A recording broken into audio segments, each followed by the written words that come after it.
Ngibingelele kuwe mlaleli, ngiyathemba ukuthi-ke uyaphila-ke. Mina ngizocela kuwe-ke laphana-ke ukuthi-ke uma kuwukuthi-ke usamusha kulona-ke ikhasi-ke leli-ke, noma-ke kuwukuthi-ke uyaqala ungena kulona-ke wenze nje okulungile-ke laphana-ke ungixhase, ungaphumi wacindezelanga-ke ibhathini usubscribe nje kubiza imali, kumahhala nje ukhishwa nesenti elimnyama-ke leli khona uzokwazi ukuthi-ke uqhubeke uthole nezinye-ke iy'ndaba-ke ezintsha engizolwane ngiza nazo ngizokufakela zona-ke kulona-ke ikhasi-ke leli kusukela-ke manje-ke ukuze ungaphuthuzi izindawo njengamanje ukuthi ngabe ucindezela-ke ibhathini usubscribe njengamanje. Udaba kulethele lona-ke namhlanje-ke la ngikuletheleke udaba olushaqisa ngendlela-ke eyisimanga-ke laphana-ke ey'ngina-ke sithi kubanjwe ababezenza amaphoyisa begebenga abantu.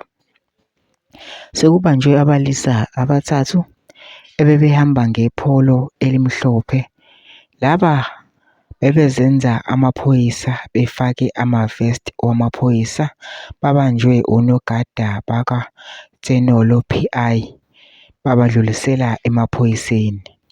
Lesi sigameko senzeke eGoli. Kuthiwa-ke vele-ke bebedumile-ke ngayo-ke lento-ke le yokuzenza amaphoyisa begebenge abantu, benze bonke ubugebengu befake imifaniswano yamaphoyisa-ke bezenza-ke amaphoyisa bebulala abantu-ke. Bekunesikhathi-ke befunwa-ke laphana-ke kodwa ekugcineni bagcine bebanjiwe-ke laphana-ke sekunokubambisana-ke namakhampani ama-security-ke namanye-ke amakhampani okuvikela-ke njengoba-ke betholwe enye-ke ikhampani-ke laphana-ke i-Tenolo PI-ke base-ke bebedlulisela-ke emaphoyiseni-ke lapha. Ngisicela bani ukuthi-ke ungene ema-comment section-ke futhi usho lokho ngalolu daba ukuthi nawe ucabangani-ke usenze okulungile nje ungixhase, ungaphumi ucindezelanga-ke ibhathini subscribe nje kubiza imali, kumahhala nokusho nesenti-ke elimnyama-ke leli khona uzokwazi ukuthi-ke uqhubeke uthole nezinye-ke iy'ndaba-ke ezintsha engizolwane ngiza nazo ngizokufakela zona-ke kulona-ke ikhasi-ke leli kusukela-ke manje.